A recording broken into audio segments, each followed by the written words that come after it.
안녕하세요. 마이크로소프트에서 오픈소스와 개발 환경을 주제로 이번에 발표하게 된 최영락이라고 합니다.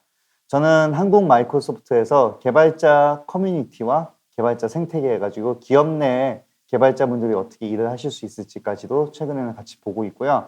오늘은 이렇게 오픈소스와 개발 환경 두 가지 주제를 가지고서 이야기를 하고자 하는데요. 우선 마이크로소프트와 오픈소스에 대한 이야기를 간략하게 하고요. 사실 이제 5월 19일 한국 시각 기준으로는 이제 5월 20일 0시부터 약 48시간 동안 빌드 2020이라는 큰 행사가 있었습니다. 저희 마이크로소프트에서 개발자와 관련된 제일 으뜸 있는 행사이고요. 그 행사에서 여러 가지 얘기되었던 하이라이트 내용을 위주로 해가지고서요. 개발자를 중심으로 한 오픈소스와 개발자 생태계에 대해서 쭉 살펴볼 수 있는 주제로 해서 설명을 하고자 하고요. 마지막에는 이제 AI를 주제로 해가지고서 이러한 오픈소스와 개발 환경이 어떤 식으로 적용이 되고 있는지를 이제 데모와 함께 이야기하고자 합니다. 자, 우선은 이제 시작을 하도록 하겠습니다. 제가 마이크로소프트와 오픈소스 이 두 가지를 주제로 해가지고서 이야기를 시작하고자 하는데요. 지금 이제 운영체제의 대표적인 오픈소스가 리눅스일 겁니다. 윈도우가 여전히 마이크로소프트에서 중요한 제품 중에 하나긴 하지만요. 지금 저도 오늘은 윈도우 환경에서 쓰고 있긴 하지만요. 저는 사실 뭐 윈도우와 맥을 뭐 다 PC, 랩탑을 두 대를 막 들고 다니면서 자유자재로 하고 있고요. 오픈소스 진영에서 빠질 수 없는 게 바로 이 리눅스라는 오픈소스일 겁니다. 리눅스 토발즈께서 90년대 중반에 93년인가 그렇죠. 그때부터 해서 리눅스 커널이 발전되고 이제는 예전에 유닉스 시장이 거의 다 리눅스로 대체가 된 그런 환경인데요. 지금 마이크로소프트 클라우드, 애저 위에서 돌아가는 리눅스 비율이 계속해서 증가를 하고 있습니다. 그래서 지금 현재는 마이크로소프트 애저라는 클라우드에서 예전 같으면은 MS니까 윈도우가 더 많이 돌아가지 않아? 그렇게 생각할 수가 있는데요. 여기 지금 보시는 화면처럼 점점 퍼센트가 올라가요. 2015년 10월에 25%가 점점 올라가면서 2019년 6월 기준에서는 절반이 넘었습니다. 이만큼 마이크로소프트의 현재 클라우드, 애저 클라우드 역시 오픈소스와 같이 함께 잘 돌아가고 있는 이런 환경이고요. 이제 마이크로소프트는 예전에는 마이크로소프트 하면은 오픈소스와 되게 거리가 먼 리눅스는 암이라고 했던 그 시절도 있는데요. 그 시절을 이제 벗어나가지고 뭐 타입스크립트 하는 언어 명세부터 해가지고 다 오픈소스 되어 있고요. 그러면서 단넷 파운데이션이라는 또 재단도 이제 직접적으로 많이 후원하고 있고요. 그리고 비주얼 스튜디오 코드, 이제 마이크로소프트에서 IDE 개발 환경 도구에서 오픈소스 다 운영되고 있죠. 게다가 2018년에는 기트허브가 인수가 되고 최근에는 이제 노드.js 쪽에서도 이것저것 이제 마이크로소프트에서 계속 후원을 하고 있는데요. npm이라고 하는 노드.js를 쓰면은 패키지 매니지를 하는 npm이라는 커맨드가 되게 유명한데요. 그 회사를 기트허브가 인수를 했습니다. 이만큼 이제 마이크로소프트가 오픈소스와 함께하는 이 세상은요. 점점 계속해서 지금 진행을 하고 있고요. 이 부분이 잠깐 뭐 단기적으로 하는 것이 아닌 계속해서 앞으로도 이어나가려고 하는 이 성장세는 거의 없어지지 않을 것 같습니다. 실제로 이제 얼마 전에 마이크로소프트 빌드라는 2020이라는 행사가 한국 시각으로 5월 20일부터 48시간 동안 진행됐는데요. 그때 또 재미있는 기사가 하나 발표됐습니다. 여기 지금 사진에 있는 분은 브래드 스미스라고 해가지고서요. 저희 이제 글로벌 마이크로소프트에서 법률에 관해서 전체적으로 총괄 담당하시는 분입니다. 이분께서 이야기하시기를 마이크로소프트가 오픈소스와 관련해서 잘못한 적이 있다라고 얘기했습니다. 그 얘기는 뭐냐면요. 현재로서는 마이크로소프트가 오픈소스와 함께 하는 방향이 맞는데 예전에 2000년대에 스티브 발머라는 전 회장님이 계실 때 리눅스는 암이다 라고 주장을 하면서 마이크로소프트는 오픈소스와 배척을 하겠다라고 하면서 독자적인 행보를 보였던 그 시절이 이제는 공식적으로 인터뷰를 하면서 그때의 그 시절이 잘못됐다라고 이야기하는 겁니다. 실제로 여기 왼쪽에 보시면요. 이게 윈도우즈 10에서 볼 수 있는 마이크로소프트 스토어에서 리눅스 영어로 검색했을 때 나오는 거예요. 예전 같은 경우는 지금도 현재 애플 스토어, 구글, 플레이 스토어 등등 많은 스토어가 있는데요. 윈도우도 역시 지금 현재는 스토어 기반으로 해가지고서 다양한 윈도우즈 앱들이 실행이 되고 있습니다. 이 윈도우즈 앱들만 있을 줄 알았는데 특이한 거는 여기 보시면 우분투, 그리고 수세 리눅스, 뭐 칼리 리눅스, 데비안, 뭐 센토스 등등 해가지고서요. 많은 오픈소스 기반으로 된 리눅스 배포판이 다 여러분들이 무료로 받아서 설치를 하실 수가 있어요. 그게 스토어에서 그냥 검색해서 여러분들이 설치만 하시면 되고요. 뭐 추가적으로는 뭐 개발자 옵션이라든가 키는 부분이 있긴 하지만요. 어찌됐든 이런 것들이 다 윈도우즈 10과 거의 네이티브로 호환이 가능하도록 기술적인 백단부터 해가지고 지속적으로 성장하고 있고요. 개인적으로 마이크로소프트와 관련돼서 제일 놀랐던 부분은 여기 아래에 있는 그림입니다. 그 몇 년 전에 마이크로소프트가 레드햇과 파트너십을 이루겠다라고 공식 발표를 했고요. 그 공식 발표를 했을 때 이제 레드햇이 윈도우 안에 있는 그런 식으로 해가지고 이제 케이크 하나 있었어요. 즉 마이크로소프트와 레드햇이 진짜 제대로 된 엔터프라이즈 파트너십을 이루겠다라는 그걸 상징하는 어떤 케이크라고 볼 수 있고요. 현재 마이크로소프트가 다른 회사에 비해서 클라우드와 오픈소스와 관련해서 제일 크게 볼 수 있는 강점 중에 하나가 바로 엔터프라이즈하고 협업을 되게 잘하고 있다는 겁니다. 레드햇뿐만 아니라 수세, 캐노니컬, 뭐 SAP 등등에서요. 그 파트너십이 다른 회사들보다 굉장히 끈끈하고요. 거기에 플러스 알파로 해서 퓨어 오픈소스 에포트. 그래서 VS 코드부터 자사가 오픈소스에서 계속 발전을 하고 있고요. GitHub도 지속적으로 그 생태계를 계속 유지하고 있고요. 뿐만 아니라 많은 오픈소스 재단에 후원을 하는 등 그런 에포트가 계속해서 지금 진정성을 보여준다는 부분이 마이크로소프트가 다른 클라우드와 비교했을 때 차별화되는 특성이라고 볼 수가 있겠습니다. 네, 또한 이제 심지어는 사실 지금 GitHub라는 회사를 마이크로소프트가 2년 전에 약 2년 전에 인수를 했는데요. 여전히 마이크로소프트와 GitHub는 독립적인 회사입니다. 한 가지 재밌는 경우는 보통 인수를 하게 되면요. 이제 예를 들어서 마이크로소프트 GitHub 인수했어요. 그런데 GitHub에서 마이크로소프트 가는 직원이 거의 없어요. 오히려 마이크로소프트에서 GitHub로 가는 직원이 많습니다. 그만큼 마이크로소프트는 GitHub를 독립적인 회사로 계속 유지를 하면서요. GitHub를 점점 성장하려고 하는 오픈소스와 함께 그 시장을 굉장히 크게 보고 있고요. 그 결과 심지어는 독립적인 회사라는 게 느껴지는 게 GitHub 홈페이지에 마이크로소프트가 케이스 스터디도 올라와 있어요. 그래서 여기 케이스 스터디가 올라온 내용은요. 여러분들이 나중에 한번 읽어보시면 재밌을 듯한 내용이 있습니다. 이제 마이크로소프트가 이제 점차적으로 디지털 트랜스포메이션을 하면서 예전에 GitHub라든가 Git를 잘 안 썼었는데 점차적으로 Git를 많이 쓰게 되고 GitHub를 많이 쓰게 되면서 오픈소스와 함께 어떻게 발전할 수 있는지에 대한 내용이 있고요. 이제 국내 또 다른 회사로는 이제 GitHub의 이 케이스 스터디에 아마 카카오도 있는 걸로 알고 있습니다. 그래서 카카오라든가 이런 재밌는 케이스 스터디도 GitHub에 있는 케이스 스터디로 검색하시면은 되게 재밌는 내용을 보실 수 있을 것 같습니다. 이만큼 오픈소스와 함께 여러 가지 콜라보레이션을 많이 하고 있고요. VS 코드는 마이크로소프트에서 대표적인 오픈소스 개발 환경 도구이면서요. 동시에 마이크로소프트가 제대로 강조할 수 있는 이렇게 오픈소스를 할 수 있다는 모범 사례를 보여주고 있습니다. 그 덕분인지 사실은 IDE 하면은 2000년대, 90년대만 하더라도 비주얼 스튜디오라는 걸 많이 썼었어요. 그런데 이제 점차적으로 다양한 언어, 파이썬도 그렇고 뭐 자바스크립트, 노드.js 다양한 랭귀지 플랫폼이 등장하면서 사실은 그 사이에 많은 개발자분들이 어떤 개발자 도구를 써요 하면은 이제는 뭐 비주얼 스튜디오는 거의 1위가 아니었죠. 그 동안에는 많은 이제 1위가 됐던 게 제가 기억하는 게 이클립스 아니면은 뭐 젯브레인스의 인텔리 아이디어 또는 안드로이드 스튜디오 등등이 있었어요. 그래서 여기 있는 이제 가장 많이 사용하는 오픈소스 개발 환경 도구 조사가 지금 스택 오버플로우 2019년 기준인데요. 여기 보시면은 모바일 디벨로퍼 쪽은 안드로이드 개발자가 정말 많다는 걸 보여줄 수 있는 게 안드로이드 스튜디오가 1위예요. 그런데 다른 섹션, 웹 디벨로퍼, 뭐 SRE 데브옵스 그런 부분은 지금 현재 모두 비주얼 스튜디오 코드가 1위입니다.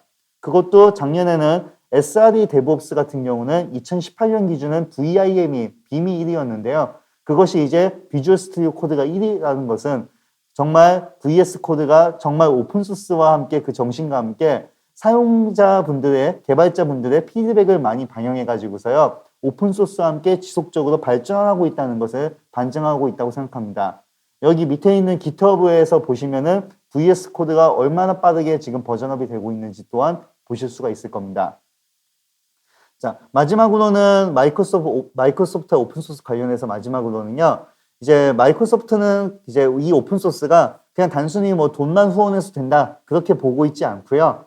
이제 지속적으로 마이크로소프트에서 오픈소스의 컨트리뷰션을 직접 하는 부분과 그리고 이제 VS 코드를 이끌고 가고요. 그래서 지금 리눅스 커널도 생각보다 많이 오픈소스로 기여를 하고 있고요. 마지막으로는 커뮤니티와 함께 하고 있습니다. 이 오픈소스는 사실 커뮤니티와 함께 이렇게 발전을 하고 있어요. 그래서 파이썬 커뮤니티라든지 아니면 최근에는 쿠버네티스 컨테이너 기술이 굉장히 발전하고 있고요. 그래서 파이콘 이번에 US 2020 같은 경우는요.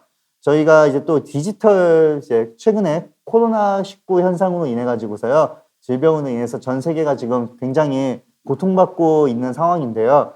그런 의미에서 파이콘이 이제 커뮤니티 행사로서는 거의 처음으로 대형 행사인데 디지털 이벤트로 하기로 딱 태세를 전환했습니다. 그 결과 이 파이콘에서 제일 걱정했던 부분이 후원사였어요.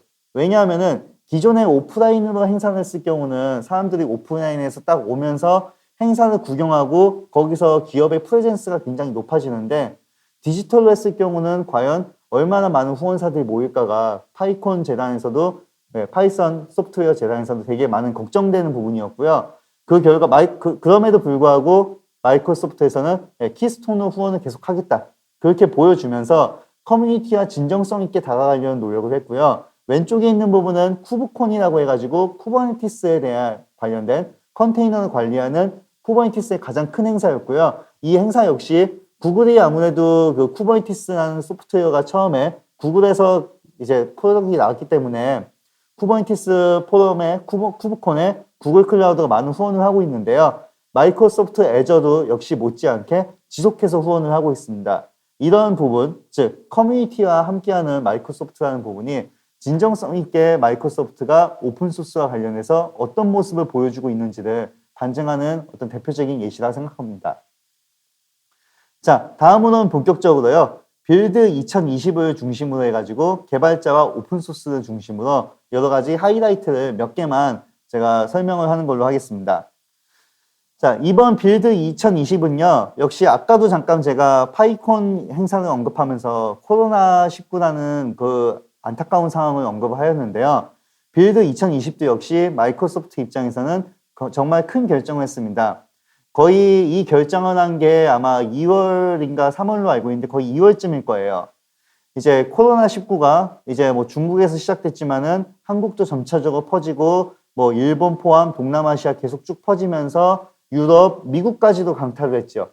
그렇게 코로나19가 전 세계를 강타하면서요. 마이크로소프트의 제일 최대 개발자 행사인 빌드 2020 같은 경우 올해는 도저히 오프라인으로 할 수가 없겠다. 그래서 디지털로 하는 큰 결정을 하게 되고요. 이 행사 디지털로 크게 이제 한다는 이 큰 결정을 하면서요.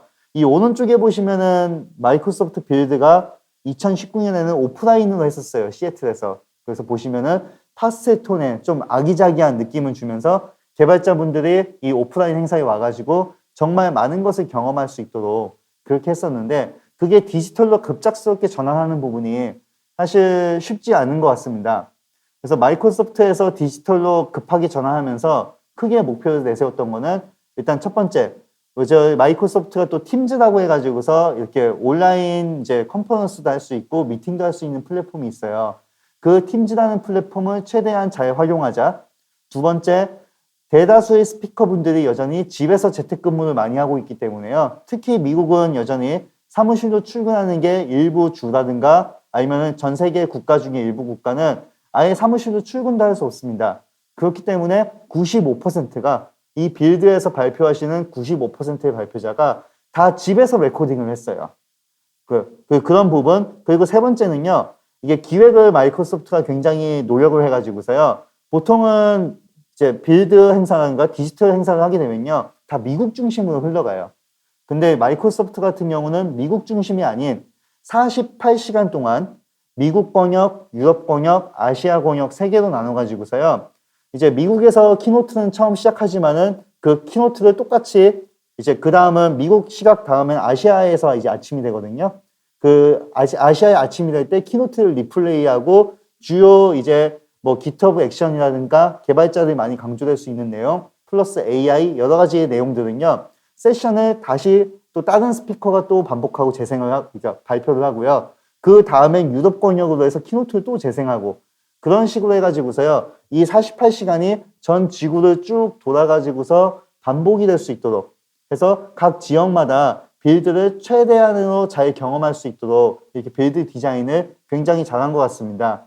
그런 부분이 거의 짧은 거의 2, 3개월 동안에 마이크로소프트가 디지털로 해서 보여줄 수 있는 거의 최대를 보여준 것 같고요. 그런 부분이 저도 이제 이 회사에서 일하는 직원으로서 굉장히 자랑스러운 것 같습니다.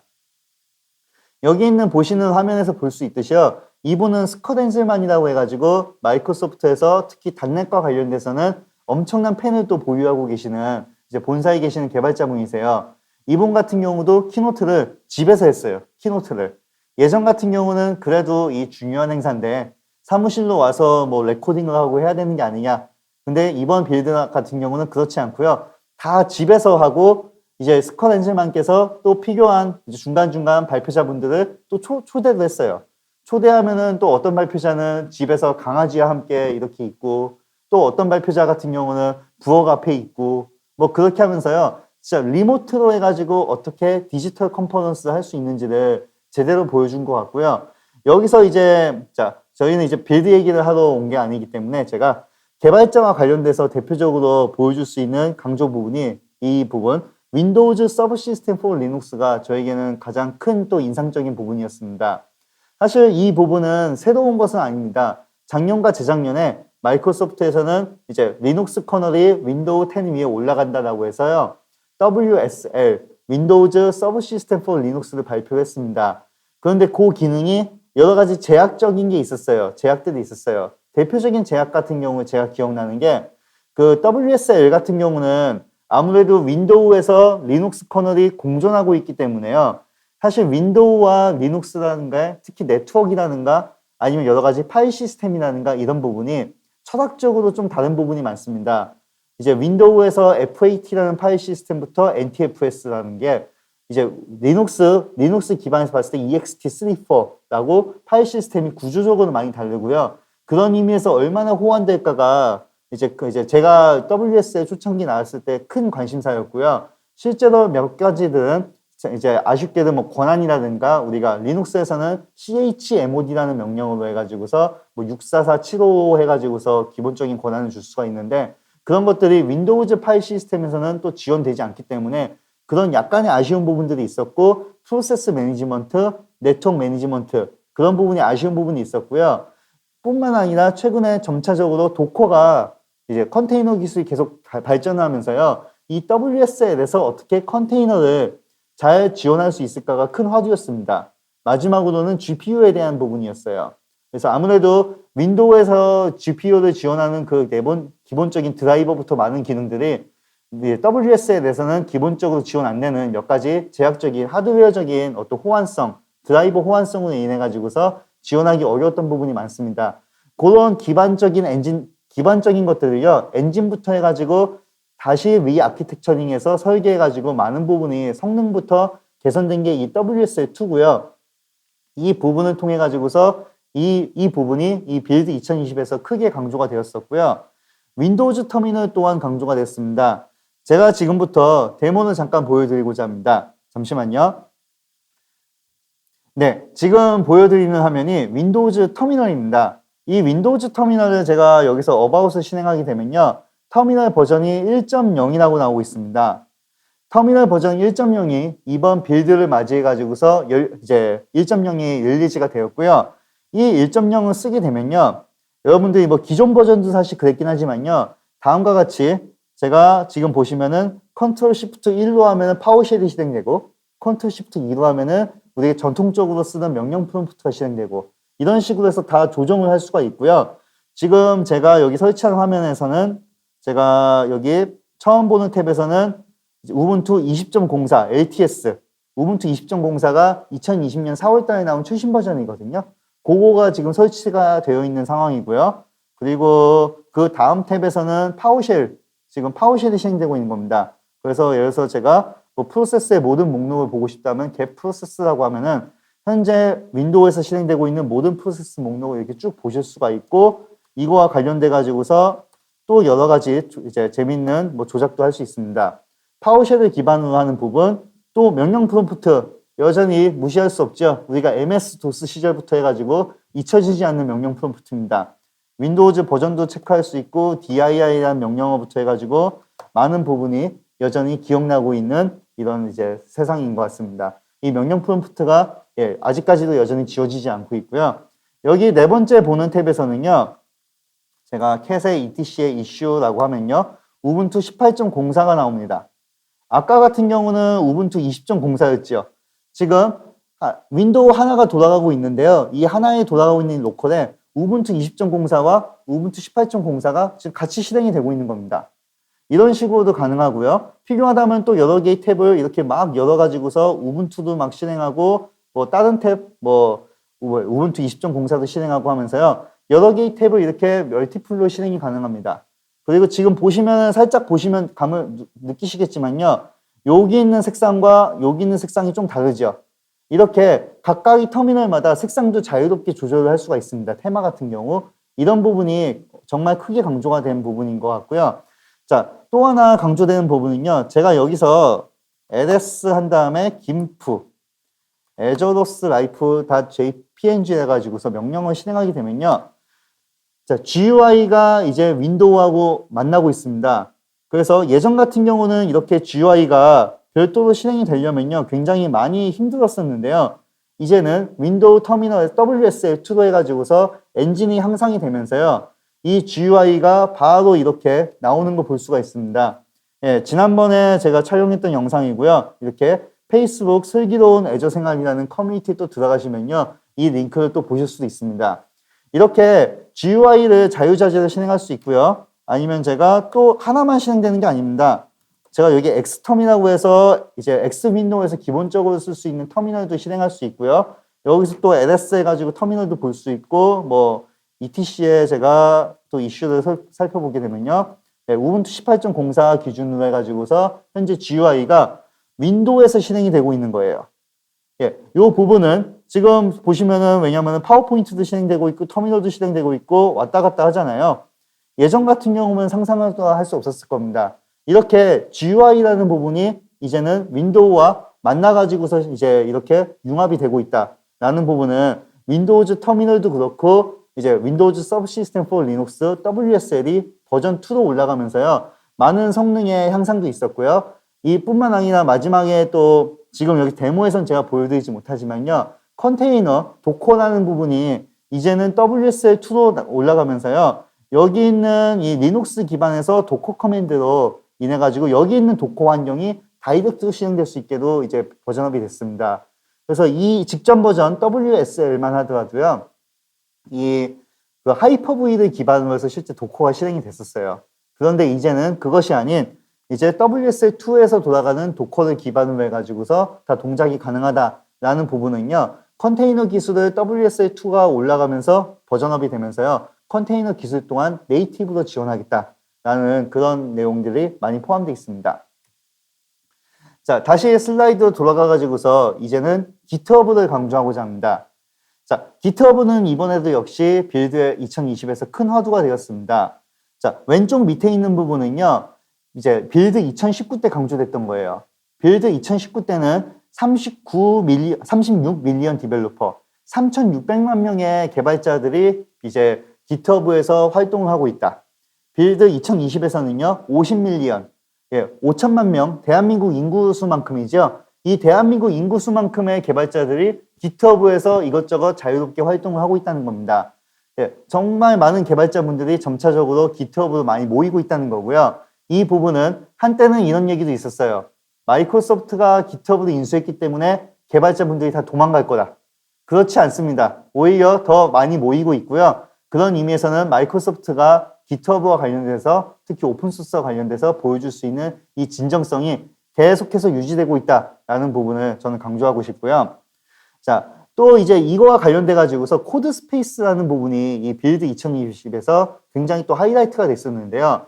이거 역시 오픈소스와 큰 관련이 있는 게 이 코드 스페이스는 비주얼 스튜디오 코드라는 오픈소스를 기반으로 가고 있고요.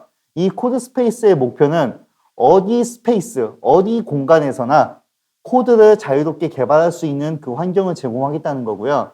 이 부분이 GitHub에서도 코드 스페이스를 제공하고요. 여기 지금 왼쪽에 있는 위에 있는 화면을 보시면은 뭔가 GitHub 딱스럽죠.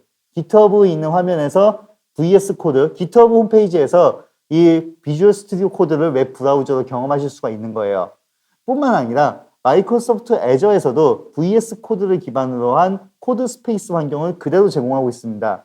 그래서 현재는 이제 GitHub에서 제공하고 있는 코드 스페이스는요, 프라이빗 리뷰도 제공하고 있고요. 이제 퍼블릭 리뷰도 곧 아마 확대될 것 같습니다. 마이크로소프트 현재 VS 코드를 기반으로 한 비주얼 스튜디오 코드 스페이스는요, 현재 누구나 다 퍼블릭 프리뷰를 사용할 수 있기 때문에 제가 오늘 또 데모는 이제 VS 코드를 기반으로 한 이 코드 스페이스 데모로 준비하고자 하고요. 이제 비주얼 스튜디오 2019를 기반으로 한 코드 스페이스도 곧 나올 예정이 있습니다. 현재는 프라이빗 리뷰로 제공되고 있습니다. 그래서 오늘은 퍼블릭 프리뷰로 하는 이 비주얼 스튜디오 코드 스페이스를 제가 또 데모로 보여드리고자 합니다.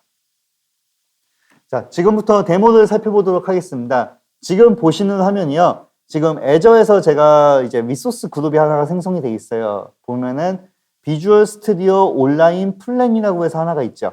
비주얼 스튜디오 온라인 플랜이 하나가 있습니다. 예, 이게 사실은요, 사이트 online.visualstudio.com에서요, 새로운 코드 스페이스를 하나 만들고요. 이거는 내부적으로 애저 VM 위에서 코드 스페이스 개발할 수 있는 환경, VS 코드 환경이 올라가게 되고요. 여기서 제가 이걸 클릭하고 커넥트를 클릭을 하게 되면요. 잠시 기다리시면은 웹브라우저 위에서 에디터 비주얼 스튜디오 코드가 이렇게 열리는 거예요. 그래서 여기 보시면은 잠시 기다리면은 처음엔 로딩되는데 아무래도 시간은 걸리겠죠. 자, 비주얼 스튜디오 코드가 그대로 지금 웹 에디터, 웹 브라우저 위에서 실행이 되고 있습니다. 지금 보시면은 실제로 여기 있는 파일들은요. 제가 사전에 비주얼 스튜디오 코드 스페이스 생성할 때 레포지토리를 지정을 했어요. 저의 그 GitHub 저장소를 각 클론해가지고서 로컬에 저장되어 있는 거고요. 여기서 있는 이제 여기 있는 내용을 가지고서 제가 자유롭게 개발할 수가 있는 거죠. 그래서 심지어는 VS 코드에서 대표적으로 강조되는 부분이 이 컨트롤 시프트 P를 눌러가지고 나오는 이 옵션입니다. 이 옵션 또한 기본으로 내장이 되어 있어가지고서요. 진짜 실행되고 있는 앱이 비주얼 스튜디오 코드가 예전 같은 경우는 대탑에서 실행을 했어야 됐을 거예요. 그래서 제가 코드라고 해서 비주얼 스튜디오 코드를 실행하면요. 여기 지금 비주얼 스튜디오 코드가 이렇게 단독으로 별도로 돌아가고 있는데요. 이제는 이렇게 굳이 돌리지 않고 웹브라우저에서 다이렉트로 이렇게 작업을 할 수 있다는 겁니다. 그리고 심지어는 여기서 작업했던 내용은요. 제가 웹브라우저가 이렇게 있는데요. 여기 있는 부분을 여기 비주얼 스튜디오 코드에서 작업 환경을 가져올 수도 있어요. 제가 여기서 지금 리모트 익스플로러라는 걸 선택하고요. 지금 현재는 제가 미리 연결을 시켜놨습니다. 이제 클라우드에서 호스트가 되고 있는 이안 코드 스페이스라는 부분에 제가 마우스 오른쪽 버튼 누르고 커넥트 연결을 시키면요. 어떻게 되느냐. 여기 있는 환경이 지금 실제로 여기 코드 환경과 그대로 연결이 돼요. 이 연결되는 부분이 굉장히 재밌는 게요.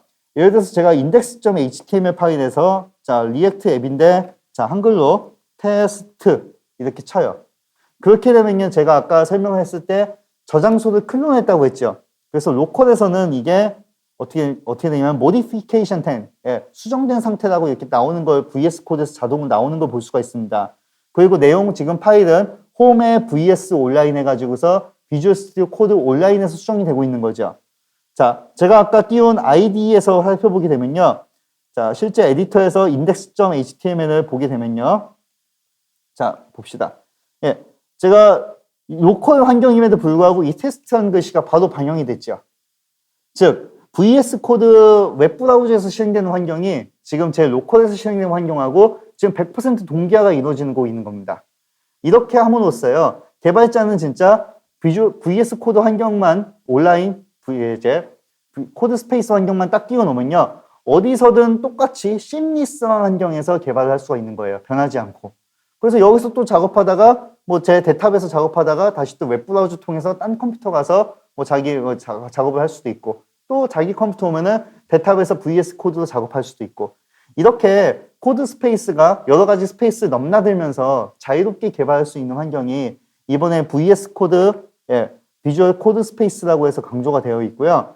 이런 부분이 이제 향후에는 이제 GitHub에서도 지금 현재 프라이빗 리뷰도 나온 상태고요. GitHub에서도 코드 스페이스가 강조되고, 내부적으로는 다 VS 코드 온라인 오픈 소스를 기반으로 해가지고서 다 운영이 되고 있기 때문에요. 거의 뭐 GitHub에서건 MS 애저에서건 똑같은 경험을 누리실 수 있다는 부분은 큰 장점인 것 같습니다. 이렇게 VS 코드가 마이크로소프트가 오픈 소스와 함께 한다는 이 진정성을 보여주기 위해서 계속해서 발전을 하고 있다라는 부분이고요. 뿐만 아니라 뭐 익스텐션이라든가 프리뷰 해가지고 뭐 싱크 해가지고서 뭐 로밍하고 하는 이런 다양한 환경이 점차적으로 계속 발전하고 있고요. 이 계속해서 발전하고 있기 때문에 자세한 부분은 이 사이트 code.visualstudio.com에서 들어가셔가지고서 또 내용을 보시는 것도 되게 좋을 것 같습니다. 자, 또한 이제 오늘 제가 데모는 준비하지 못했는데요. 아마 다음번에 제가 시간이 되면 준비할 수 있을 것 같습니다. 또 강조됐던 부분은 사실 요즘에는 특히 CI/CD하고 관련지어가지고서요. 특히 이제 넷플릭파이라고 해가지고서 우리가 스테이틱 웹앱이라고 해가지고 여러 가지 CI/CD에서 올려놓은 것들을 바로 스테이틱 웹앱으로 볼 수 있는 그런 환경이 데브옵스와 함께 되게 지금 현재 개발자분들 사이에서는 또 되게 유행하고 있습니다. 특히 데브옵스 환경에서는요.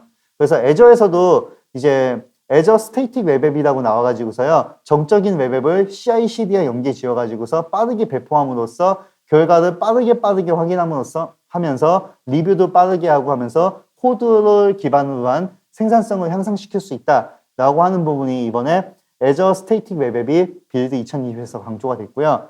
마지막으로 단넷은 여전히 빠질 수가 없습니다. 마이크로소프트가 단넷으로 해가지고 사실은 이제 2000년대 초반에 단넷을 프레임워크를 발표하고 해서 계속해서 이어갔지만요. 사실 이 단넷이 당시에는 윈도우즈를 중심으로 해서 발전이 되어 있었고, 리눅스를 기반으로 해서는 모노라는 이제 또 오픈 소스가 나왔긴 하지만요. 윈도우 세계와는 또 다른 한편에서는 갭이 충분히 있었고요. 그 부분을 점차적으로 지속해서 메우기 위해서 마이크로소프트에서는 단넷 코어라는 것을 몇 년 전에 런칭해가지고서 지속적으로 버전업을 하고 있었어요.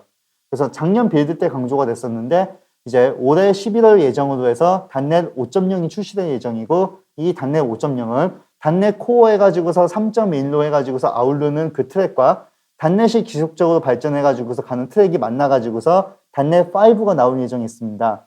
그래서 그 부분을 지속적으로 마이크로소프트가 하고 있다는 부분에서 단넷 코어 3.1을 이번 빌드에서는 2020에서는 발표를 했고요. 조만간 아마 이제 올해 하반기에 단넷 5가 공개될 것으로 기대를 하고 있습니다. 자, 이렇게 마이크로소프트와 오픈소스와 관련된 부분을요, 빌드 2020에서 강조되었던 내용을 중심으로 해서 쭉 이야기를 했는데요. 마지막은 저는 이제 AI를 최근에는 진짜 뭐 구글의 알파고부터 해가지고서 이제 거의 AI가 거의 이제 4차 산업혁명에서 핵심이 되고 있는 주제죠. 그래서 AI를 중심으로 해가지고서요, 이 오픈소스와 개발 환경이 어떻게 변화하고 있는지를 이제 설명하고서 마치고자 합니다. 자, 참고로 제가 보여드리고자 하는 슬라이드인데요. 이제 오픈소스와 관련돼 가지고는 사실 특히 딥러닝, AI에서 프레임워크와 관련돼 가지고서 지속적인 발전이 있었어요. 그래서 이제 마이크로소프트 같은 경우도 중간에 이제 CNTK라고 해가지고서 굉장한 오픈소스 선보이면서 이것저것 했었지만요. 사실 이제 모든 오픈소스가 어떻게 보면 사용자와 함께 굉장히 발전을 하고 때로는 또 인기와 함께 발전을 하다 보니까요. 이제 지금은 아무래도 텐서플로우라고 해가지고서 구글에서 오픈소스 출시한 2015년 이제 11월 달에 출시했습니다. 요 텐서플로우가 텐서플로우 2.0이 나오고 하면서 지속적으로 발전을 하고 있는 것 같고요. 뿐만 아니라 파이토치라고 해가지고서요. 전시는 이제 페이스북에서 오픈소스로 릴리즈한 톨치를 기반으로 하는데요. 이것이 지속적으로 또 발전하면서 파이토치가 카페라고 하는 또 이제 오픈소스가 2013년 12월에 출시가 됐었어요. 그거에 또 계보를 이으면서 파이토치가 현재는 페이스북에서 굉장히 또 밀고 있고요. 마이크로소프트 역시 파이토치와 함께 해가지고서 또 많은 것을 지원하려고 노력하고 있고요. 하지만은 지금 현재 오픈소스 AI 딥러닝 프레임워크와 관련돼 가지고서 딱 뭐가 대세다라고 정확하게 지정하기는 어려운 것 같습니다. 제가 AI 엔지니어 분들 많이 만나봐도 파이토치 쓰시는 분 많고요. 여전히 뭐 세아노는 뭐 아직까지는 많이 쓰고 있진 않지만은 예전에 쓰시던 분들 많이 볼 수 있었고요. 카페도 그렇고요. 그리고 뭐 텐서플로우도 많이 쓰시고 케라스도 많이 쓰시고 하는 분들 많이 볼 수가 있었어요. 아무래도 한국이다 보니까 밑에 있는 뭐 패들 같은 경우는 제가 거의 보진 못했는데요. 이렇게 다양한 AI 프레임워크, 딥러닝 프레임워크가 지속해서 발전을 하면서 공존하는 모습은 굉장히 어떻게 보면 오픈소스 진영에서는 자연스러운 현상 같고요. 마이크로소프트 같은 경우는 그러면서 예전에는 CNTK라고 하는 이제 딥러닝 프레임워크를 굉장히 믿었었는데요. 현재로서 마이크로소프트는 오닉스라고 해가지고서요. 여러 가지 다양한 딥러닝 AI 프레임워크들의 상호 운영성, 그리고 그랬을 때 어떻게 성능을 보장할 수 있느냐, 그 두 가지를 핵심으로 해가지고서 밀고 있는 오픈소스에 최근에는 오닉스 쪽에 많이 마이크로소프트는 투자를 하고 있는데요. 뿐만 아니라 마이크로소프트는 다양한 이런 딥러닝 AI 프레임워크들이 특히 애저 클라우드에서 얼마나 잘 호환성을 이루면서 계속해서 오픈소스와 함께 갈 수 있는지를 많이 고민하고 있다라고 참고하시면 될 것 같습니다. 자, 그래서 마이크로소프트 애저에서는 AI 개발자를 위한 다양한 애저와 개발 도구를 제공하고 있어요. 그래서 이 중간단에 있는 부분이 굉장히 저는 흥미롭습니다. 파이토치, 텐서플로우, 사이킨런, 오닉스 다양한 오픈소스 딥러닝 프레임워크, AI 프레임워크거든요.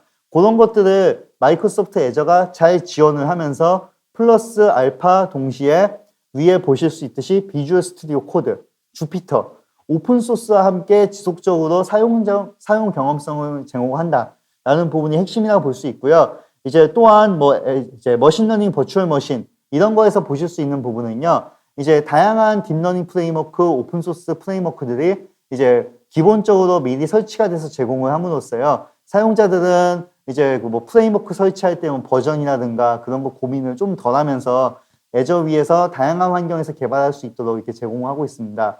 뭐 뿐만 아니라 뭐 애저에서 제공하고 있는 뭐 미리 API 등등도 있는데요. 오늘은 그 이야기보다는요. 아무래도 오픈소스와 개발자 환경이 애저에서는 어떻게 제공을 하고 있느냐 AI를 예시로 들어서 설명하고자 하기 때문에요.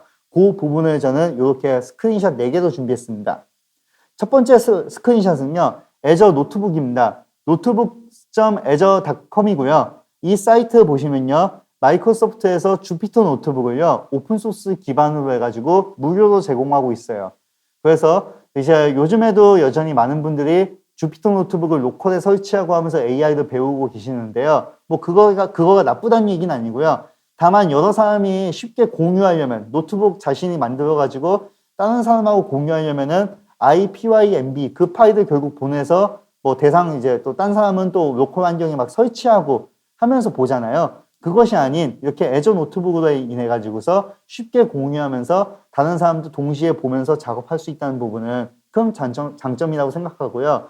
그 오른쪽 위에 있는 스크린샷은요. 주피터 노트북이 비주얼 스튜디오 코드와 연계가 돼 가지고서요. 이제는 그 익스텐션 확장팩에서 파이썬이라고 하는 확장팩만 설치하시면요. 주피터 노트북을 VS 코드 위에서 바로 열어볼 수가 있어요. 그래서 그 부분을 제가 좀 이따가 데모로 보여드리고자 합니다. 세 번째 부분은요. 이제 애저 머신러닝을 기반으로 해가지고 오픈소스 쿠버네티스와 잘 연계가 돼가지고 다양한 시나리오로 해가지고 잘 연계가 가능하다라는 부분이고요. 마지막 스크린샷 같은 경우는 애저 데이터 사이언스 버추얼 머신이라고 해서 이게 애저 위에 있습니다. 요걸 설치하시면요. 윈도우 기반과 리눅스 기반을 다 제공하고 있고요. 이 위에는 다양한 오픈소스들이 사전 설치가 되어 있어가지고서 AI와 관련된 개발을 손쉽게 따라서 하실 수가 있을 겁니다. 그 네 가지 부분이 강조되는 부분이고요. 제가 오늘 강조하고자 하는 부분은 이제 WSL2와 같이 강조하려고 해요. 자, WSL2를 제가 아까 빌드 2020에 하이라이트를 해가지고 이야기했는데요. 그 중에서 GPU가 가장 큰 또 화두 중에 하나라고 했어요. 자, GPU는 아무래도 특히 AI와 관련돼서는 빠질 수 없는 부분인 것 같습니다. 왜냐하면은 특히 딥러닝에 가서 가지고 특히 CNN, 컨볼루션 뉴럴 네트워크라고 해가지고서 다양한 이미지를 가지고 멀티플 레이어로 쭉 학습을 할 때는 이 GPU를 통한 병렬 연산이 거의 필수인 것 같아요. 그랬을 때 이제 리눅스 기반으로 해서 WSL 엔진이 굉장히 좋은데 GPU가 계속 지원이 되고 있지 않았어요. 그런데 이번 빌드 2022에 오면서요, 발표가 됐던 부분이 WSL2에서 조만간 GPU로 여러분들이 직접 체험을 할 수 있는 세상이 몇 달 이내로 올 거다라는 거 얘기했습니다. WSL2가 굉장히 발전했지만 여전히 아직까지 조금 아쉬운 부분이 있어서 그런지 지금 보시는 데모와 같이 GPU를 쓰게 되면은 다음과 같이 굉장히 빠른 스피드로 해가지고서 WSL2 윈도우 터미널 위에서 텐서플로우도 쭉 돌릴 수 있는데 그때 GPU를 기반으로 해서 쭉 갈 수가 있을 거예요. 그런데 아쉽게도 아직은 지금은 GPU를 기반으로 돌아가지 않고 있고요. 몇 달 이내로 이 기능이 조만간 올라올 겁니다. 혹자는 이렇게 얘기할 수도 있을 것 같습니다. 자, 몇 달 이내라고 했는데 몇 년이 되는 거 아닌가요? 충분히 그렇게 생각하실 수도 있는데요. 이번에는 정말 얘기가 다른 것 같습니다. 왜냐? 심지어는 엔비디아에서도 동시에 발표를 했어요. 엔비디아에서도 이제 그래서 마이크로소프트만 발표했다면 또 못 믿을 수도 있는데요. 엔비디아에서도 이렇게 곧 지원될 거다 발표를 했고요. 그래서 쿠다, 엔비디아에서 그 GPU와 관련돼서 쓸 수 있는 라이브러리죠. 그래서 그게 윈도우즈 서브 시스템 포 리눅스 현재 퍼블릭 프라이브로 이제 곧 런칭을 할 거고 그걸 기사화를 같이 했습니다. 그래서 엔비디아 역시 하드웨어에 대한 지원이기 때문에 마이크로소프트 단독으로 풀기 어려운 이슈들이 있었을 것 같고요. 그 부분이 엔비디아랑 잘 제휴해가지고서 다음과 같이 이제 곧 해결된다라는 부분을 강조하고 싶고요. 제가 오늘 데모로 준비한 내용은 이제 뭐 GPU 돌아가는 것까지는 아니겠지만요. AI와 관련돼 가지고서 WSL2에서 현재 어떻게 개발을 할 수 있는지를 VS 코드와 함께 데모로 보여드리고자 합니다. 자, 데모를 시작하도록 하겠습니다. 지금 보여드리는 화면이 아까 보여드렸던 터미널입니다. 다시 되돌아왔죠? 그런데 제가 한 가지 특이한 점은요. 지금 여기 LS라고 하게 되면은 지금 현재 제가 ETC의 이슈를 캐슬하게 되면은 우분투 20.04 LTS가 실행이 되고 있고요. 지금 현재 제가 여기서 보통 이제 비주얼 스튜디오 코드를 명령어로 실행할 때는요. 코드하고서 하면 바로 실행이 되고 점을 하면은 현재 디렉토리를 기준으로 비주얼 스튜디오 코드가 열려요. 그런데 제가 코드 점을 하게 되면요. 자, 바로 가리키는 게 제가 미리 띄워놓은 이 VS 코드를 가리켜요. 근데 신기한 부분은요. 자, GUI가 아까는 제가 데모를 했을 때 WSL에서 GUI를 띄운 게 리눅스용 앱이 실행됐잖아요. 지금은 근데 제가 비주얼 스튜디오 코드를 실행했는데 윈도우용 비주얼 스튜디오 코드가 실행이 됐어요. 그리고 여기서 또 한 가지 볼 수 있는 차이점은요. 여기서 보시면은 왼쪽 밑에 WSL 우분투 20.04라고 있습니다. 이 얘기가 뭐냐면요. 지금 이 비주얼 스튜디오 코드는 실제로는 윈도우에서 실행되고 있는 앱인데요. 모든 개발 환경은 WSL 20.04를 기반으로 해가지고서 개발 환경이 이루어지도록 하라라고 하는 겁니다. 이게 제가 다시 윈도우로 띄우게 되면요. 윈도우 환경에서 VS 코드가 실행되는 거고요. 지금은 100% 여기 있는 환경을 기준으로 실행이 돼요. 이게 어느 정도냐면요. 심지어는 제가 여기서 오타가 났죠. 자, 여기서 제가 LS를 치게 되면요. 여기 지금 classification.ipynb라는 파일이 있어요. 이 파일이 지금 현재 여기 보시면은 제가 X는 눌러도 되고요. 뭐 세이브를 하겠습니다. 여기 지금 보시면요. WSL 위에서 파일들이 있고 거기 파일들 중에서 classification.ipynb가 있다. 즉 리눅스에서 쓰는 파일 시스템에서 이 파일이 있는 거고요. 이 파일을 불러오게 되면요. 잠깐 뭐가 떴다가 쭉 좀 기다리면은 내부적으로 변환을 거치게 돼요. 변환을 거치면서요. 주피터 노트북이 실행이 되고 연결이 됩니다. 여기 보시면은 주피터 서버라고 해가지고서 로컬로 해서 딱 연결이 되어 있죠. 지금 여기에서 주피터 노트북이 돌아가고 있는 거고요. 심지어는 지금 밑에 보시면은 제가 여기에 보시면은 TF2라고 돼 있어요. 요 TF2가요. 그 보시면은 자, 여러분들이 이제 PyEnv라고 하는 게 있어요. PyEnv라고 해가지고서요. 파이썬과 관련된 인바이러먼트가 다양하게 있거든요. 요 PyEnv가 현재는 TensorFlow TF2를 기반으로 돌아가고 있는 겁니다. 그런데 여기 지금 비주얼 스튜디오 코드를 보시면요. 파이썬 3.7.7이 돌아가고 있는데 TF2라는 버추얼 ENV를 기반으로 돌아가고 있다. 즉, 단순히 그냥 윈도우, 그러니까 리눅스 파일 시스템만 호환이 되는 것이 아닌 이 버추얼 ENV 환경까지도 지금 다 그대로 호환이 되고 있다는 거예요. 그래서 제가 텐서플로우라는가 필요한 부분에 라이브러리를 심지어는 요게 좀 샘플로 제가 텐서플로우 사이트에서 요 예제를 가져온 거고요. 하나 둘씩 실행하게 되면은 요게 지금 실행이 되는 게 텐서플로우가 실행이 되는데요. 요 부분은 텐서플로우가 여기 있는 요 환경에서 실행되는 거와 똑같습니다. 파이썬이라고 해가지고서 엔터에서 실행을 하고 제가 import tensorflow as tf 하면은 이제 여전히 똑같이 임포트가 잘 되겠죠. 그런데 제가 예를 들어서 여기 있는 환경 우분투 18.04 아니면 20.04 다른 환경에서요. 뭐 deactivate라고 하고서 deactivate 하면은 지금 제가 pyenv에서 그렇습니다. pyenv deactivate라고 하면은 이제 deactivation 될 것 같고요. 지금 계속 tf2가 나오네요. 자, 왼쪽에 있는 이 첨언 화면에서 하겠습니다. 여기서 파이썬 버전을 보게 되면요. 파이썬이 설치도 안 돼 있다고 나오고 있죠. 그런데 여기서는 제가 파이썬 v 하면은 현재 파이썬이 3.7.7이 설치가 되고 있죠. 그만큼 버추얼 환경에서 지금 실행이 되고 있다는 부분이고요. 그럼 여기선 당연히 텐서플로우 임포트도 안 되겠죠. 이렇게 버추얼 ENV 환경하고 이 주피터 노트북 환경이 그대로 만나가지고서요. 이렇게 뭐 제가 정말 거짓말 안 하고 요 파이를 그러니까 파이 ENV 딱 설치하고 파이썬 설치하고요. 그 다음에 관련된 라이브러리, 매트플로 라이브러리까지만 설치한 다음에요. 그 다음에는 텐서플로우에 있는 가장 기본적인 예제를 하나하나 이렇게 한 땀 한 땀 실행만 했어요. 실행했을 때 아무 문제가 없었고요.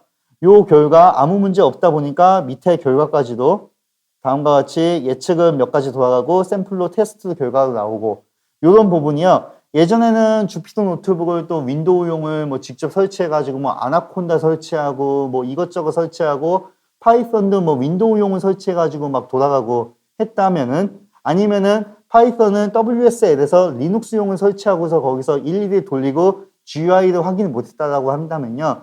지금 현재는 GUI가 어느 정도 잘 만나가지고서요. 비주얼 스튜디오 코드에서 주피터 노트북 파일을 리눅스용을 직접 불러오면서 하나하나 다 실행할 수 있는 그런 세상까지 왔다는 겁니다. 이렇게 AI를 개발할 때도 오픈소스와 개발 환경이 만나가지고서요. AI를 여러분들이 원하는 AI 프레임워크를 뭐 딥러닝 환경을 고민하고 또 이제 다양한 걸 또 개발할 수 있는 그런 세상이 온 거고요.